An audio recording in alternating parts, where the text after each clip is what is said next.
pastors do you know that have ended up in divorce's door only to be able to talk about it later to help others heal? Today's guests are Bishop Ronald and Robbin Hardy. They have walked through reconciliation of their marriage in such an authentic way that now they teach others how to do it through books, through seminars, but they do it in such a way that they carry you in the pits and valleys that they got into and how God was able to rescue their marriage so that they can help others. You don't want to miss this story about marriage and redemption. We are so excited to have you back at Life on Purpose TV. Today's episode is going to be so informative and so much fun. We have Bishop Ronald Hardy and his wife Robbin. They pastor Faith, Hope, and Love Worship Center. They travel the world talking to people about how to have healthy marriages. You guys have a great love story, but it didn't start out so great. You had a couple bumps and bruises. Let's talk about when you got married and you had the idyllic setting of this is going to be so wonderful, white picket fence, and so many of us do. So let's share that story. We were all excited. We had just given our heart to the Lord. We was on fire for Him. At the age of 18, she was 18, I was 20. Excited about our wedding, and that day came, and we got married in the evening time, and we getting ready to leave. Of course, we had no premarital counseling, but we just felt we love each other and it's all gonna work out. But that's not how it went. The first 4 years was pretty rough. You have two individuals that had their own mind, coming from different backgrounds, and trying to work it all together. But after the first 4 years, I mean, being on fire for God and saved, but yet heading to the divorce court. The first 4 years were very challenging, you know, and we just hit up against some really rough situations, and it was just to the point that it just seemed shattered, and we didn't really know what to do with it. But we were both submitted to God, and that's the thing that kept everything together. Both of us were submitted to God, and we were willing to do what God said to do, not maybe what we felt needed to be done or what we wanted to do. It's like, God, what do you want us to do? And divorce was not what God wanted us to do. We really trusted Him, even though we were coming up against a brick wall. Our trust in Him was the foundation to it surviving, because He reassured us concerning our marriage, and then He stepped in and healed our relationship. So how does that look, though? I mean, how does He step in and heal it? Well, he began to minister to me about me. That was one thing. Mm-hmm. And He ministered to her about her. So it wasn't like ministering to one about the other. Mm-hmm. He began to show me me. In your heart. In my heart. And I realized what role I had in it. Mm-hmm. And I think she realized what role she had in it.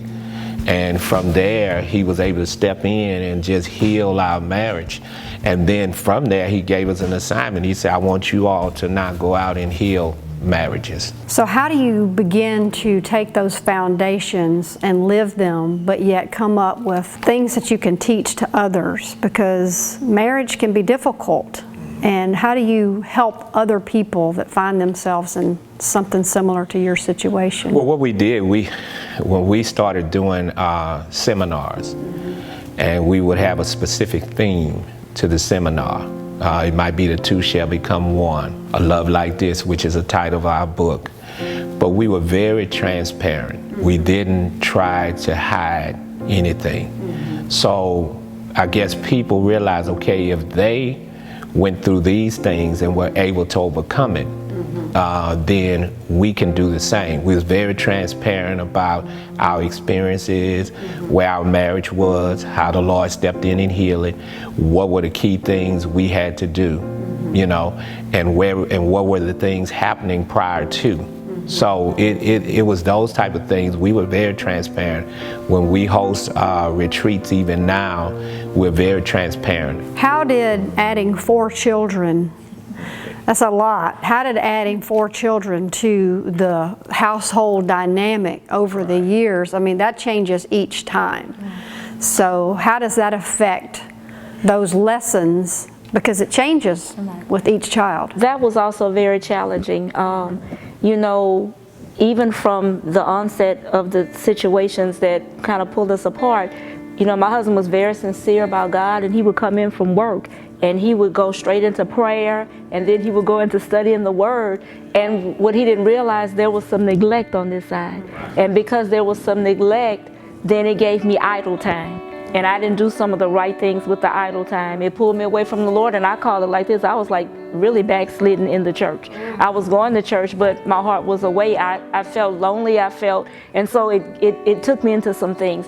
So the restoration process began. We did what, you know, then now here come the children.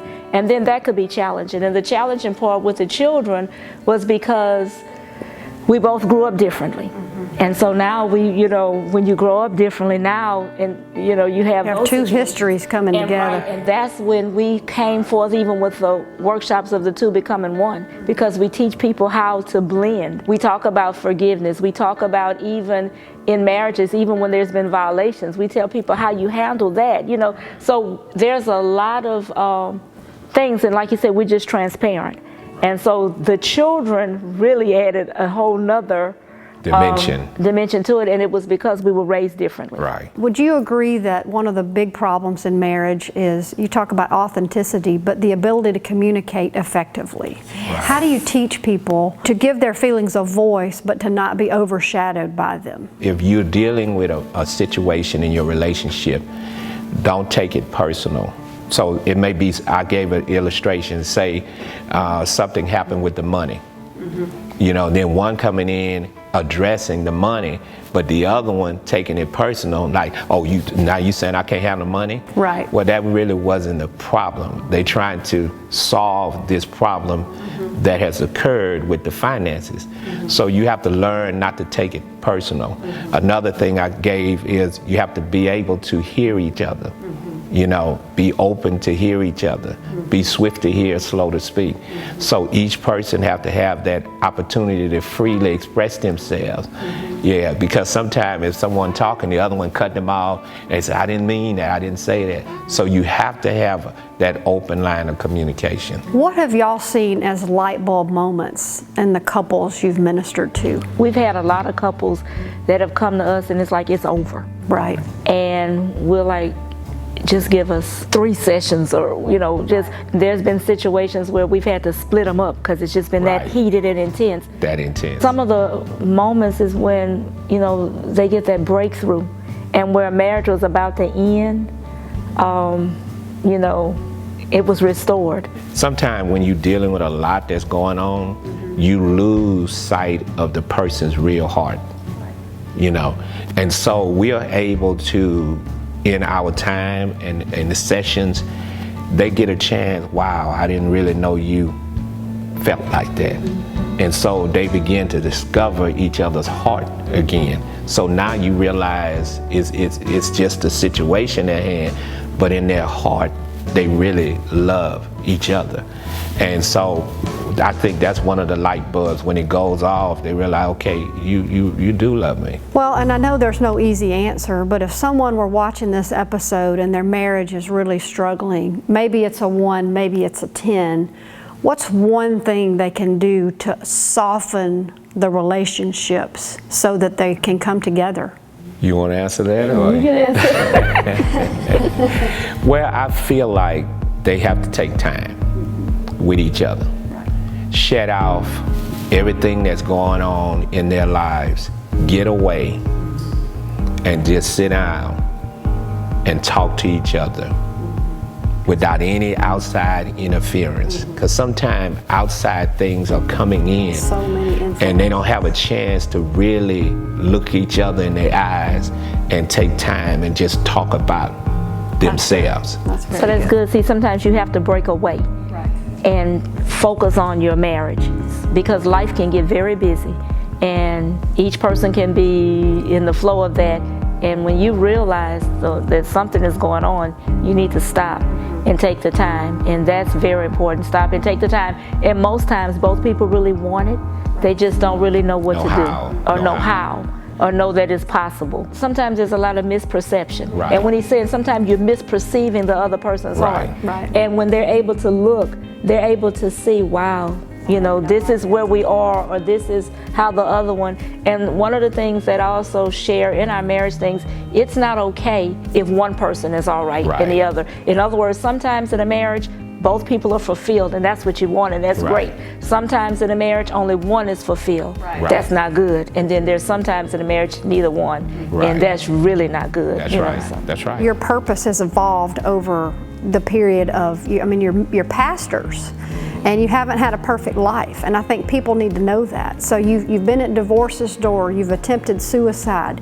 God has used those things to turn those into purpose for Him. So what do you say to someone who doesn't really know how to seek God's purpose in their life? One of the things is you have to look at the steps of your life and identify certain pinpoint areas of your life that God had a significant impact on, and realize that in the midst of that, you could have been going through this because God was giving you a ministry to reach out and touch many others. I mean, at the time it was happening, you don't think that way. You know, I mean, we never thought that we were going to be ministering to married couples. We were just dealing with our own struggles. But from that, God gave us a ministry to go out and touch others. Just focus on what has been going on in your life. You will find your purpose. Even sin, I mean, you know, even bad decisions, even seasons in the desert when you walked away from God, God can use that. Also, sometimes it's your gifts, talents and abilities and things that have been placed in you, and your passion. I'm so excited to have y'all here. I'm so excited that we got to meet. I mean, we've really had a good chance to become friends. I mean, our paths have crossed so many times since then, and I really am excited to touch on this marriage issue because we can all learn from each other. So I'm so glad y'all are here, and I'm so glad we've gotten to know each other, and I know we'll cross paths again soon. Would you like to help the Hardys' ministry of helping other marriages find reconciliation like they did? They have 2 books they use and teach in seminars across the country. If you go to lifeonpurpose.tv and purchase their books, you are putting them in ministry to go in the ranks and help other marriages find hope.